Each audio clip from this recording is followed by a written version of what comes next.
Hi, everyone, officially. Welcome and good evening. Thank you so much for joining us virtually today. My name is Hala Alawi, and on behalf of Atmosphere Press, I am pleased, as always, to welcome you to today's reading, Literature in Three Forms. We'll be hearing from Richard Sipe, reading from the poetry collection Here It Comes and It's Gone, released February 6th. Ron Kemper reading from the novel A Coincidental Life, also released February 6th, and Thomas Penn Johnson reading from the drama Amias, releasing April 9th, in just a few days. All three authors' books can be purchased from online retailers and from select bookstores. And of course, the books can be ordered on Atmosphere Press's website at atmospherepress.com/books. Please also see the links that I am putting in the chat. At the end of today's event, we are going to have time for audience questions. So during the readings, if you have a question for one or more of our authors, just go ahead and type that in the chat and I'll make sure it gets asked. And then during the reading itself, please be sure to stay muted just so we can keep extraneous sound at a minimum. Of course, you can certainly always use the chat for any praise and comments. And one last note is that we at Atmosphere Press appreciate your support today and always. If you have a manuscript of your own, we would love to read it, so submit your work today to books@atmospherepress.com. Again, thank you so much for tuning in and supporting Craig, Ron, and Thomas today. We're going to start off with our first reader, who is Craig Sipe. Craig lives with his wife on Orr's Island in Maine and is the author of the poetry collection Lovely Dregs. His work has appeared in numerous journals over the years. He's a poetry and audio editor for the Cafe Review, an art and poetry quarterly published out of Portland, Maine. On Wednesdays, he is the head chef at the Soup Kitchen in Brunswick, Maine. In Craig's latest poetry collection, he guides us with sharp wit through themes of hunger, love, time travel, bowling, and an unforgettable ride in a hearse. These narratives culminate in a gathering that beckons us to ponder the journey we've unexpectedly embarked upon and the party we somehow crashed. All right, Craig, take it away. Thanks, Hala. I'm going to leave the hearse out of this reading, but uh, I've got about 10 poems here, and I'm going to begin with the title poem of the book, which kind of synopsizes a little bit what the book's about. It's about the temporary nature of things and life itself. Here it comes, and it's gone. Like a bladeless jackknife without a handle, here it comes and it's gone. Like a deckless bridge without the piles, a rockless bedrock without the bed, here it comes and it's gone. Bladeless, deckless, reckless, feckless, here comes the age, here comes the rage, here turns the page. Like love without the less, here it comes and it's gone, gone, fricking gone. Like never without the nil or ought, thrill without the pill or shot, the no without its precious thing. Here it comes and it's gone. Here it comes and here it comes and here it comes. Hear it, here. The next poem is a little bit on the larky side. There are quite a few larky poems in this book that doesn't want to take itself too terribly seriously. It's about a problem poem, and anybody that's ever written poems knows what a problem poem is. It's called Sans Les Pantaloons. I chased the poem out of the house that night, across the lawn and down the street into the town. I did this because the poem had no pants on, no idea what it was about to say, to reveal, or portend. So I was running madly behind, waving the poem's pants in the air, urging, screaming, "You can't go out like that." But the poem wouldn't listen, all flopping about as it was and diving over the U's by the hibachi bistro and then wiggling behind a Toriano dumpster and poof. And that was that. So now, as they say, it's out there. This next one is called Wisp. He imagines its birthday in the marches against the choice winds of his consistency. It's a potential chronology for what turned out to be the only viviparous seedling he ever produced. 2 months along, and no one prepared for anything but getting around it. Not really a life as you mince it in the judicial sieves or in his own increasingly mealy beliefs these days, but still a would be 46 candles aglow round about this third month. A big B day mow in the fan, his own fancied grand progenies now college bound. And so that's the number for the moment running, a chronology of non potential, such as it is or is not, though he's not exactly counting.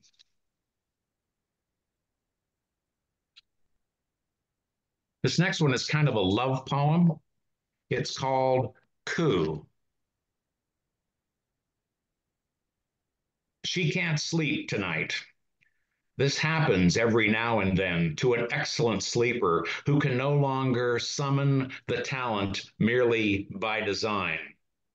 So she calls for me, a doze in my chair, observing a level of excellence uninformed by talent. She would swear to deafness as another unassailable quality of mine, and I would swear to the spontaneity of her spirit as a force of nature, nothing of which solves the problem of sleep tonight. So I take to stroking her back to assuage against her unbidden vigil, stroking until there was a snoring, which no one is rumored to do but me in this room, snorting like a roaring rump roast in the pitch till poked to turn over. But then there is a coo, I hear, over the pillow, soft, suddenly, much like the two birds we were when once we were in the woo of the moon, when nights were easy and we were unworried bats under sweet shuttered lids of sky, and sleep was long, and long was sleep, and sleep was long, and sleep was long. Coo. I'm going to call this next one a spring poem, although you wouldn't know it here in the Northeast. It's called a Daffy Spray. They are OCD about showing up on the occasion of closer suns, a reflexive obligation to the bulb. It's no simple insistence, no to be or not Narcissus, pseudo Narcissus, but it's the madness of persistence in a daffy spray, in a raised bedland, in a bog wood, so much so that even the fresh cervati won't eat them for fear of catching a yellow waxing daft. I wanted to include a sports poem. I'm kind of all over the map in this reading.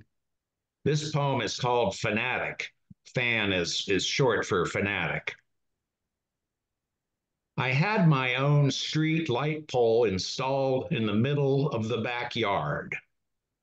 That way, whenever my team wins the big one, I can rush out the house in a dark and stormy lather and scale up that bad staff, baying mad blather at the moon.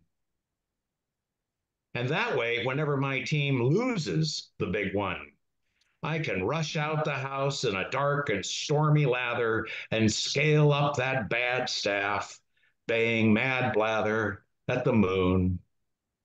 Sometimes my wife, who is not half so much the rabid fan as I am, likes to slather axle grease on the pole and sit by the kitchen window with a gimlet.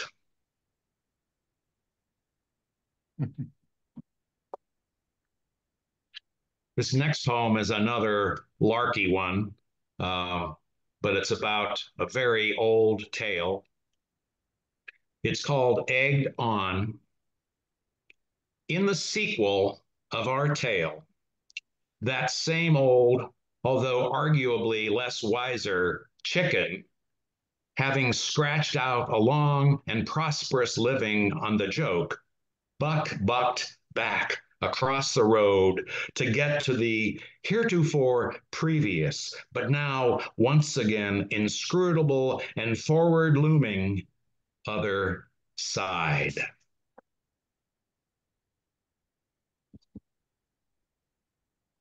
Up next, we have a religious poem. It's called Judas at the Buffet. Shrinking from the Cursus Siliquastrum, Judas flew to Reno with his 30 pieces, first binging at the sodden buffet of pork butt, devil dogs, and fireball shots, so flipside from the spare repast last Wednesday, before crapping his whole jingle bag into riches. Selling out his chips, Judas moved back to promise property estates, avoiding eye contact, nose glasses donned, and cloven hoof song in his rearview ear, where he procured a nonchalant garden Nilla villa with a stark view of a sturdy, smoking dogwood.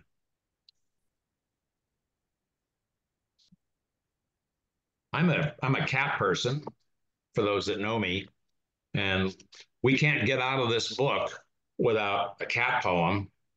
This one's called Cat Sitter. My hemorrhoid cushion looks a lot like my black cat curled up on the recliner, so I'm always worried about sitting on her, although she would be soft. Imagine that in the dictionary if index of first line is my hemorrhoid cushion. So this next and last one is about my family, three generations of my family, beginning with my great grandfather. It's called American Trilogy. John B. Ewing went over the hill in 1892 to celebrate the 4th of July, never to return. A West Point dropout, he left a wife and 6 kids in the oil fields of southwestern Pennsylvania. The youngest became my grandfather, who pursued John's paper trail for 60 years to no end, beyond the crest of that Independence Day.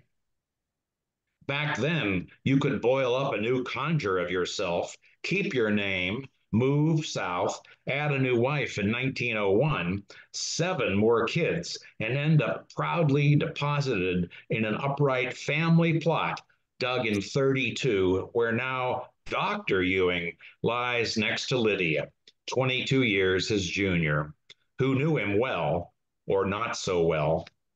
The story was he saved many lives, perhaps his own, though the curator of that family tree, who found me through Ancestry.com, admitted to a hint of scandal always surrounding their marriage. Back in PA, John's brothers rescued our family, drove them back in a wagon to Frankfurt Spring, to a house they rented for them, where Luella ran a boarding hostel for wayward drillers and faded nitroglycerin cart pilots.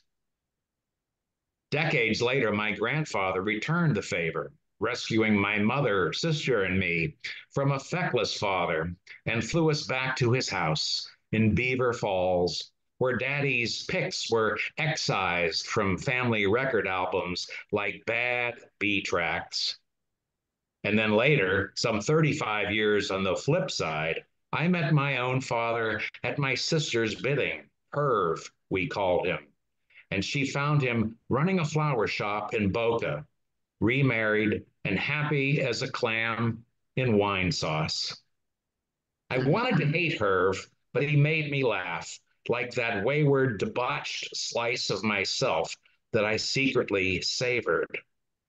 Thank God he was cast out from the family, that first church of accountability. And thank God my agnostic grandfather rescued us, because he is the prudent part of me, which I sometimes ply when I'm in the vagrant pinch. But there's always that abandoned house haunting my block, a feature which Granddad probably didn't much like about himself either. That not worthy because your father went over the hill part, that he must have continually cast off, looking back at himself, shaving in the morning mirrors. In my own case, I opted for a beard. One of my mothers in law thought beards were a cover up until she saw mine, which was very BG like, staying alive for now, grateful to the crazy wizards of genes for the discovery, even if there is one ball of yarn they can't unravel. Those 9 inscrutable years between the fireworks of 1892 and our dear John B. emerging as a distinguished Southern sawbones 9 years later. No blessed account, just deliciously alone.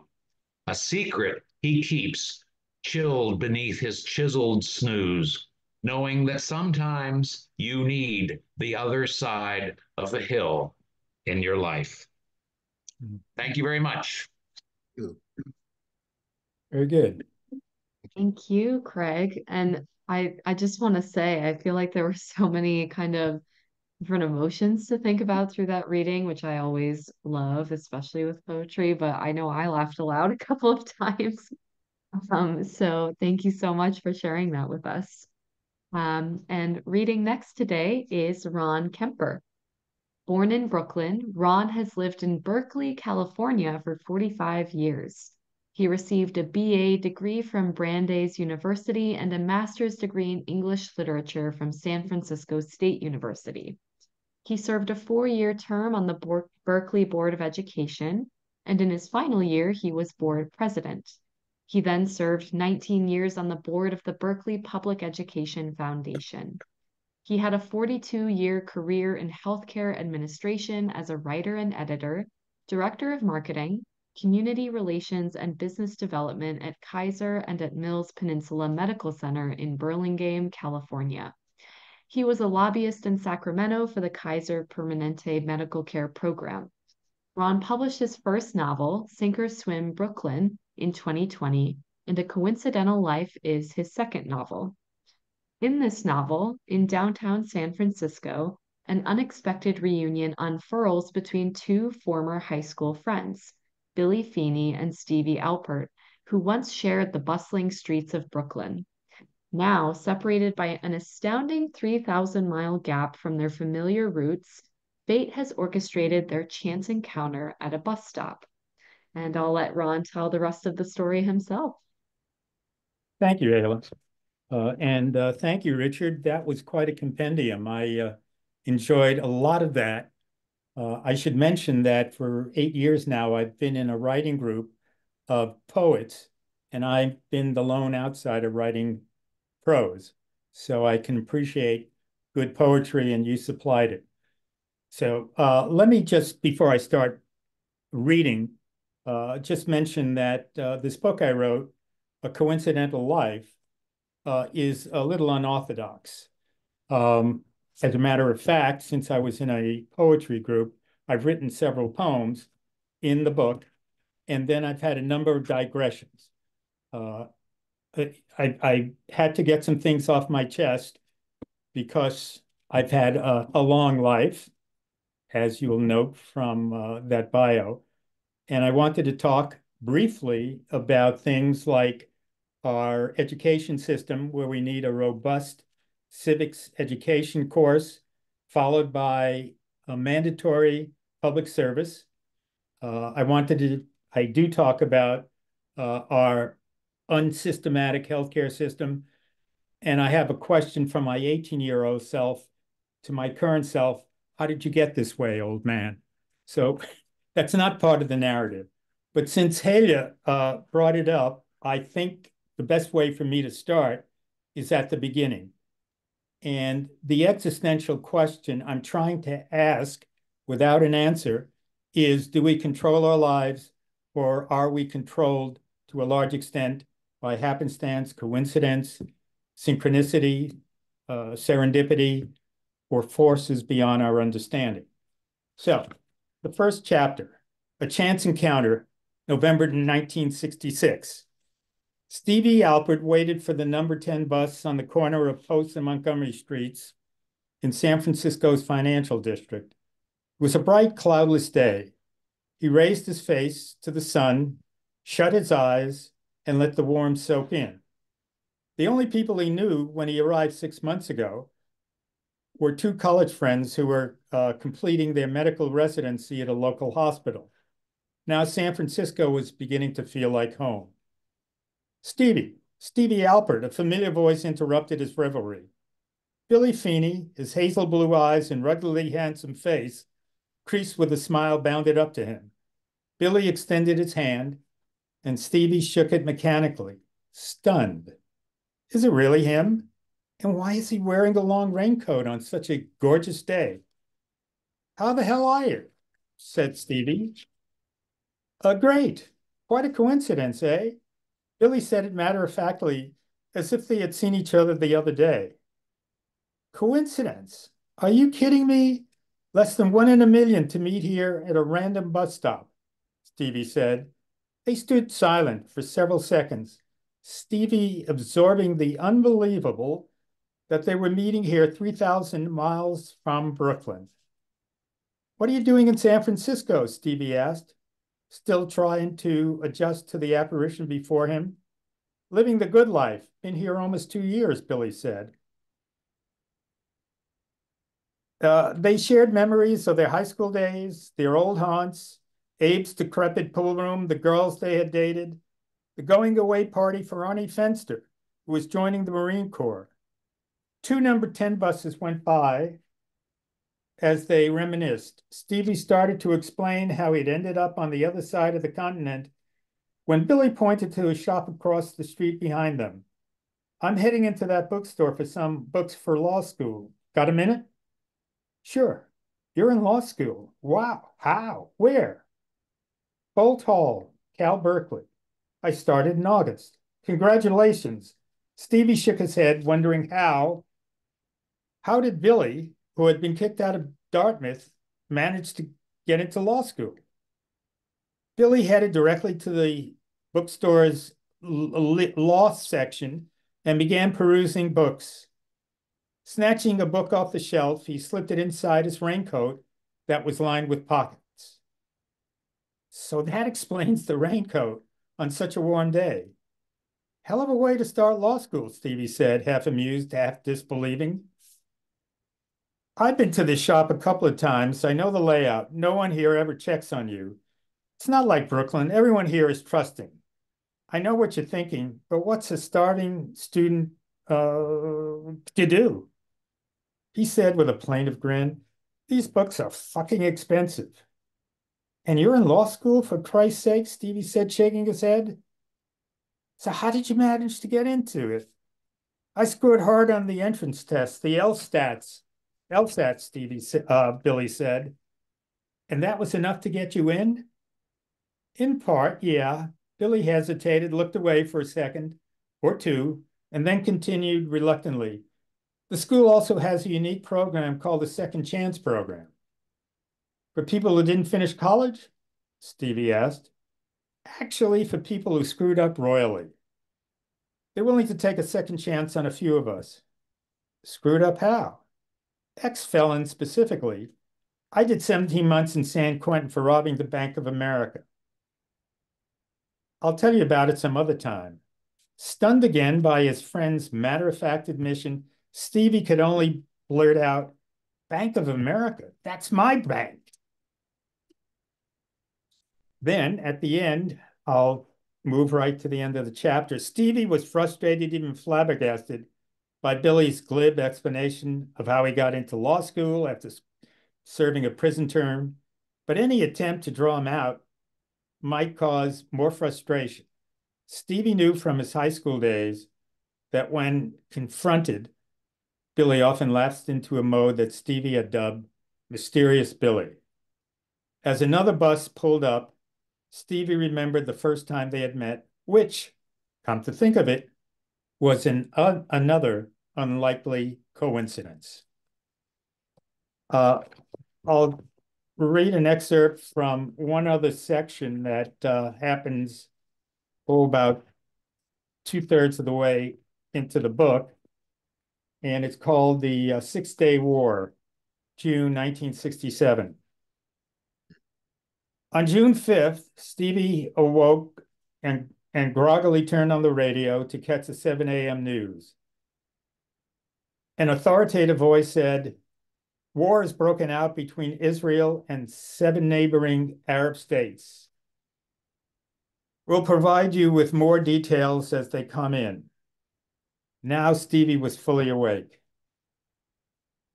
He goes downtown to interview for a job, but is not very impressed. And after the job interview, he walks down a street in downtown San Francisco and past the building at 456 Montgomery Street. And he saw a plaque on the side of the front door, Israeli consulate, second floor.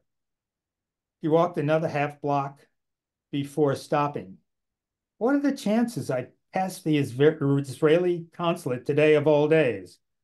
Was it pure coincidence or something else? A sign, maybe. He found himself robotically retracing his steps back to 456 Montgomery Street.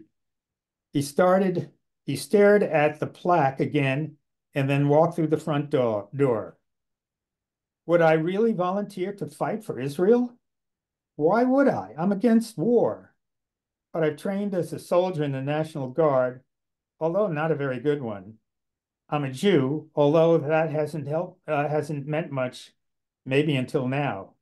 I don't have any obligations, no wife, no kids. If guys like me don't do it, who will? But this is crazy. Why go halfway around the world to fight when I won't fight in the goddamn Vietnam War?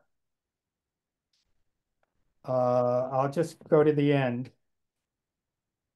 Well, let me stop there. It goes on and on for a while. The last thing I want to do is insert a poem that appears in the middle of the book. It's called My Garden Gloves. From out of a dark, dank shelf in back of the shed, I pull my gardening gloves into a bright blue sky. I see them, as for the first time, wrinkled by rain, wind, and snow. Sun, stained black, brown, and green from digging and weeding reluctant soil. Their gnarled fingers caked and stiff, tip of one finger gone, another by time and toil about to fray. How long ago was it? They were brightly orange, satiny to touch, a perfectly matched pair, a tag attested to it. How did they transform so far, so soon, into tattered old age? I squeeze into them with tremulous hands, creaking down slowly, trowel in hand. We dig together for as long as we can. Thank you. Thank you, Ron. And I like that you kind of jumped around a little bit and shared different snippets. I think that really keeps it feeling alive the way a book like this should. So thank you so much for your reading. Our final reader for today is Thomas Penn Johnson. Thomas was born on August 22nd, 1943 in Greensboro, North Carolina, where he learned English language and literature from outstanding teachers Mam Penn, Geraldine Totten, Nell Coley, and Dr. Joseph A. Bryant Jr., the chairman of the UNCG English Department. In 1966, he received a BA in Classical Studies from then Concordia Senior College in Fort Wayne, Indiana. In 1992, he published a collection of poems entitled If Rainbows Promise Not in Vain. In 2009, he retired from then Edison State College in Fort Myers, Florida, after serving for 26 years as an instructor of English and humanities. Now, today, we will be hearing from Amias. Set in 1594 London, this play, while not necessarily a historical account, offers a lifelike portrayal of the personal and social life of Francis Bacon. The central character, Amias, embarks on a quest to reconnect with his long-lost lover, Francis Bacon. In their pursuit of justice, Amias, Bacon, and their allies clash with the political and financial machinations of other influential figures. Welcome now, Thomas. Thank you. Thank you. I shall read from several passages from Act 1 of Amias. The first passage is all of Scene 1 of Act 1, which is a soliloquy spoken by Amias, who has been led into the Falcon Inn by its proprietor, Wang. Now alone, lost in thought, Amias hesitates before entering a private room, and he speaks. The common cause yields me this common place, where Catholics and bawds make bold to play at mysteries of state, and thus make death their means, according to their humors. I, more bawd than rogue, on both sides of the blanket. If faith were all the matter in our wars, then all the blood sucked out at Zutphen, which I essay too dear a loss. And now in Brittany, whence I have lately come, would shame a Christian's heart and stay his hand. If England seeks the truth that makes men free, then what's the need of racks and pincers, wheel and cord? And why so many in the clink? What mean the smoky mysteries of state to Bridewell's honest lot of night walkers, servants, black like me, who lack preferment in kingdoms busy with blood and not with employment? If they avoid the Bridewell lock and key, the mudlock, cut purse, carrier, mumpers, all the canting crew may work both night and day. None such am I. I serve a beggar prince whose fortune, killed at sea, depends upon a suit at law, which now must turn upon my skill at love. Hard fate that kingdoms rise and fall in secret suits of bawds at all. And harder still when unpreferred true love, the common cause of every age, must hide in darkened closets till the time. The second passage, the next passage comes from Act 1, Scene 2. Those present are Edward Squire, a scrivener, the Lady Ursula, Châtel, a courtier, and Sir Wesley Grenville, the clerk of the market. They are having a conversation about the state of political affairs, and I begin where Edward asked a poignant question, and I continue until the conversation is interrupted by a knock at the door. Edward. And so I asked, are those unjustly used for their beliefs to wait until hell's sovereign sets them free? A sovereign not their kin, nor known to them? To tell. By St. George, what else are they to do? What power is theirs? Whose convoy ought they join? Unless, like you, sir, clerk of the market, they can raise much petty cash untraced. We know they dare not question the justice of the kingdom, no, nor show intention of quitting the realm except by royal permit. They can't depend on kith or kin, nor dare confer about the next succession. Ursula, I give the stars more credit in our the stars, so vast, so sure their patterns are. Who knows how many successions it may take to make all Southwark safe? The stars are powers enough. Ish. On earth as in heaven, the wise keep consort with the powers that govern. Grenville. Both here and abroad, the powers that be now waste themselves in fierce religious wars. And worse, their inquisitions against their faithful subjects. The ship of state with monarchy at the helm, alas, may come to an end.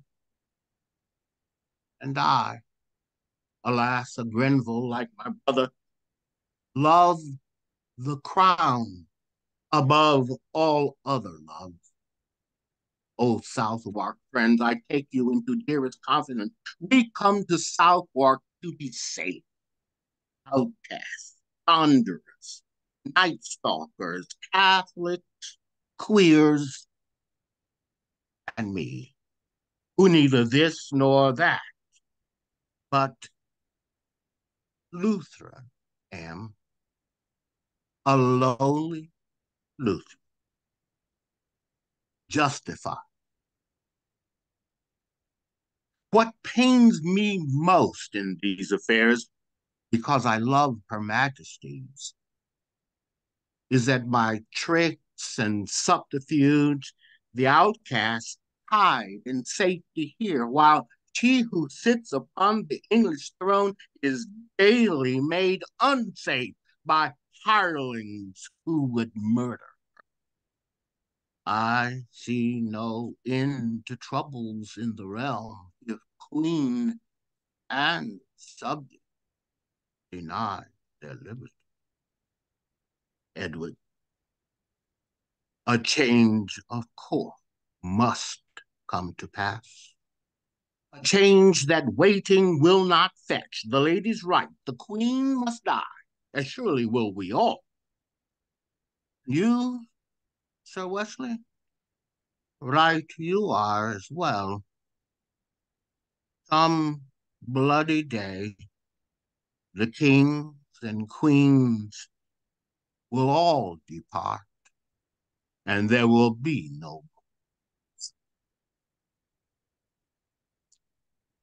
The next passage I'm reading comes again from Act 1, Scene 2, and it is an exchange between the Lady Ursula and Francis Bacon, the Member of Parliament from Middlesex.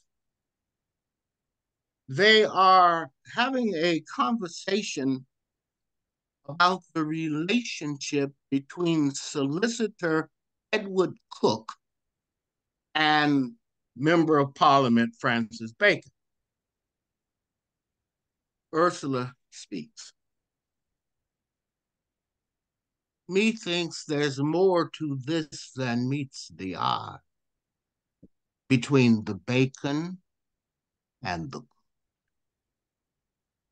the line they straddle divides two eras, a world divide, turbulent cut, a rainy spring. One side goes up, the other down. New stars arise and rule the sky in fated. The line is drawn. The state is thought to have a mind whose mysteries are probed in secret closets where we must find a way to go if ever we should know the present hours taken. The lady's right. The key to understanding is coded in secret words and assignations. Look here at Wags's Falcon Inn. I've seen here Catholics, Rosicrucian, Jews, and Lutherans, and Don Antonio, the Portuguese, both scriveners and clerks, peacocks, druggists, and privy councillors, and thespians, and companies of boys. And these have special closets where they ply their trades, and they employ devices not unlike Her Majesty's crown and sceptered bird of prey. His one for intent and means. Our words can ruin our expectations. But for now, all is as well as words can do. And if it please the Queen to add the deeds, the bacon may be too hard for the cook. On this relationship between Solicitor Edward Cook and Francis Bacon, which was a lifelong relationship, I suppose the final word in the play is given by the dumb show. This play has a dumb show.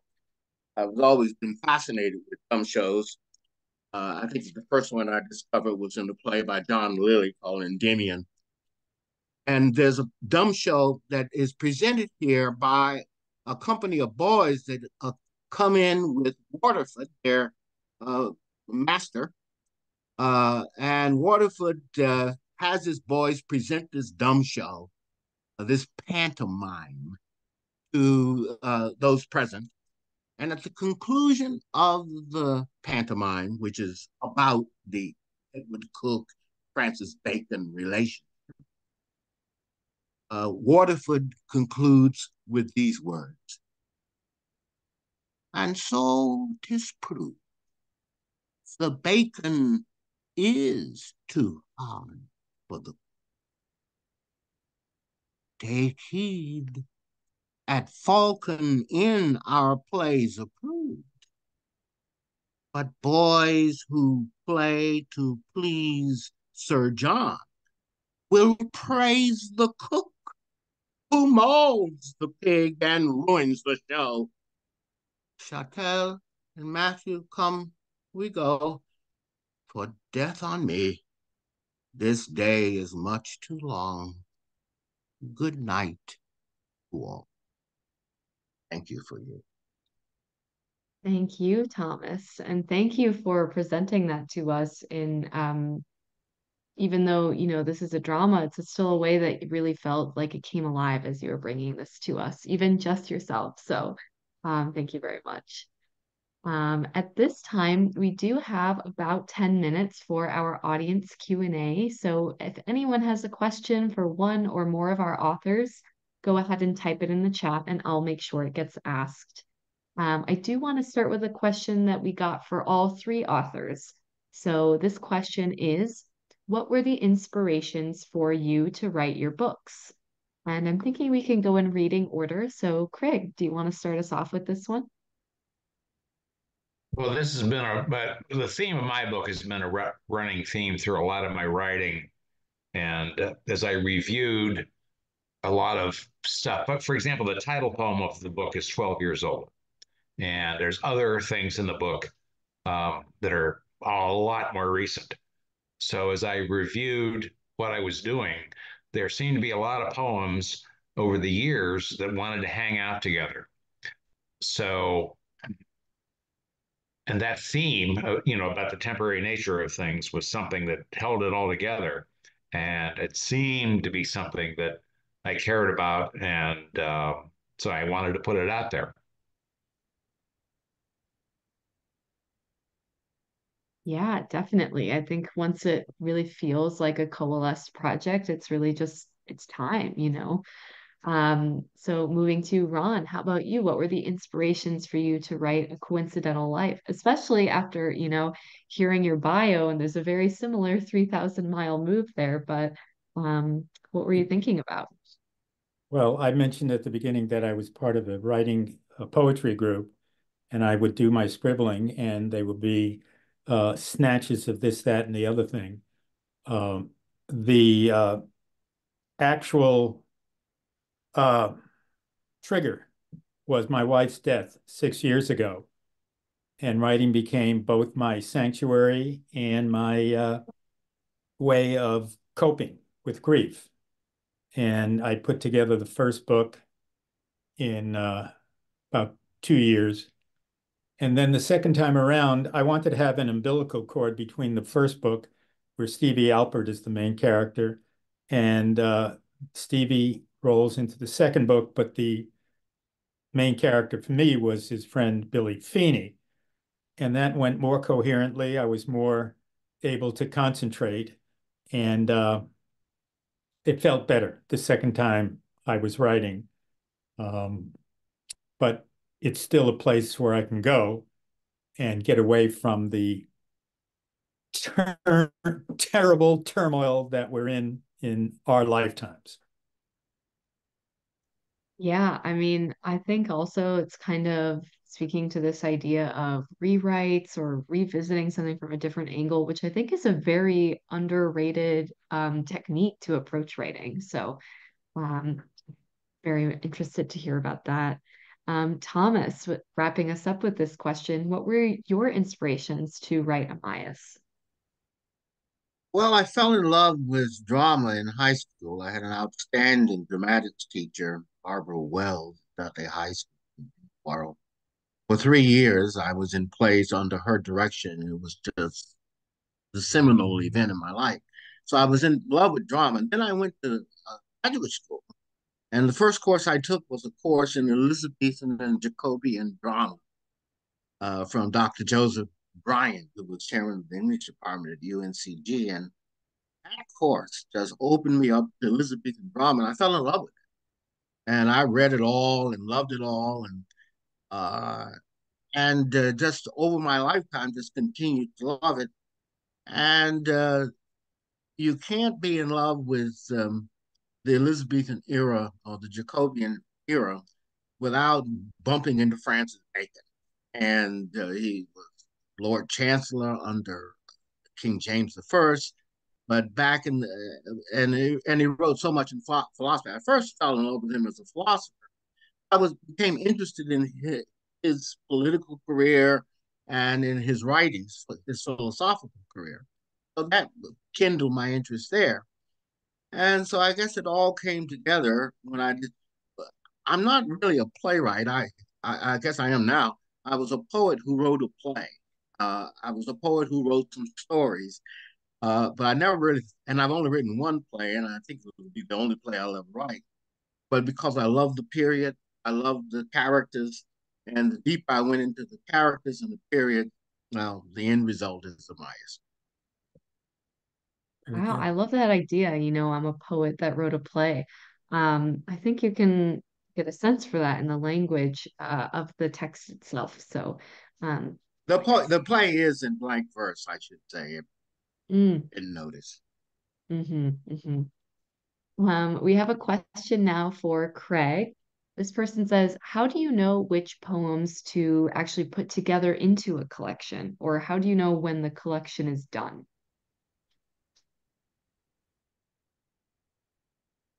That is actually almost harder than writing the poems. So I don't know. You just have a done feeling. For me, a poem is done when I'm sick of it. And Hmm. um, so uh, my first book, Lovely Dregs, I actually laid all the poems across queen size bed and put them together into three sections. And I sent it to you guys, and you guys took a stick of dynamite to it, and none of it held together. And you turned it on its head, and it turned out to be better. I must have learned from that because this time um, the arc of the book kind of held together. So I don't have a good answer for that. I'm learning that. I have a respect for how hard that is. Um, you just have to keep going over your work. I have a whole bunch of work and keep honing it and figuring out how things might fit. Um, I already am thinking about something a little bit on the well, this book's kind of weird, but I got even something weirder. So we'll see what happens with that. But yeah, it's an inexact science. Let me Yeah, add an addendum about difficulty after writing the book. What I find most difficult is getting the book in front of the public. And marketing a book is almost as hard as writing it. And I decided the best way to write a book is be famous, infamous, or wealthy. right. It's totally true. I mean, releasing a book is at least as much work, and it's definitely completely different work than writing the book. So, um, that's definitely a good point there as well, Ron. I But want Um, to thank you. second Ron. What Ron said, ditto for me. Uh, uh, Getting the book before the public and is very harder than writing the book. Absolutely. It's always, a challenge with that for sure. But I think the first step is, of course, writing a really great product. And I think we've heard that from all three of you today. We do have a question for you, Thomas. How do you get inspiration to create your art? I know you started talking about that, but if you could just expand on that a little bit. Well, that's almost impossible. There's so many different elements to that that it's hard to give one single answer. I think my very first sonnet, the inspiration for my first sonnet came from a comet, the comet Kahutek in 1973. It was such an amazing celestial phenomenon. It touched my soul, and I out fell a sonnet. It's entitled Kahutek. So there was a common inspiration. Another poem I like very much, and I have hundreds of poems, but someone, I think everyone will understand it. It all came from one sentence that was spoken to me by someone who walked into the room and said to me these immortal words: I know that you are in love with and that was said to me, out popped the poem. It was either that or smoke a pack of cigarettes. the poem came. And it's just a wide variety. I know someone who was watching this reading, Dan was a college student, walked in with dumped a problem in my lap, and out popped a poem called College Boy. And there sometimes it's another poem. One of a poem that I liked very much, early poem of mine, came from reading a play by Percy Shelley, Prometheus, and there was a character in the play called the Spirit of the Hour, and I thought it was mysterious, fascinating. And I said, I want to write a poem like that. So I took the form of the poem and wrote my own poem in the same poem. And I've done that with several of Shelley's poems. But very often the inspiration comes from other poems that I've read, other poets that I've read, situations that are. It's the life. The answer is life. I think it always is, isn't it? Especially, they always say writers have to really experience things in order to create the best art. So yeah, it absolutely is life, right? It's everywhere. This inspiration's coming in all the time from all angles. Well, with that, I just want to say that it was really so great to hear all three of your books in the voices of their own creators. So thank you so much to Craig, Ron, and Thomas for being here with us tonight, sharing your time and your words, and of course your thoughts in this Q&A. And thank you to everyone in the audience for being here with us to celebrate all three of these authors. Don't forget that you can order Here It Comes and It's Gone, A Coincidental Life, and Amias from the links in the chat. And please also consider checking out atmospherepress.com, where you can browse our new and forthcoming releases, sign up for our email newsletter, or submit a book manuscript of your own. You can always submit your work to books@atmospherepress.com and just let us know that you attended today's event. So, with that, we'll look forward to hearing from you. But that's it for tonight. So, have a great rest of your weekend, everyone. Thank you, Hala. Thank you. Thank you. Yeah. Thanks to all.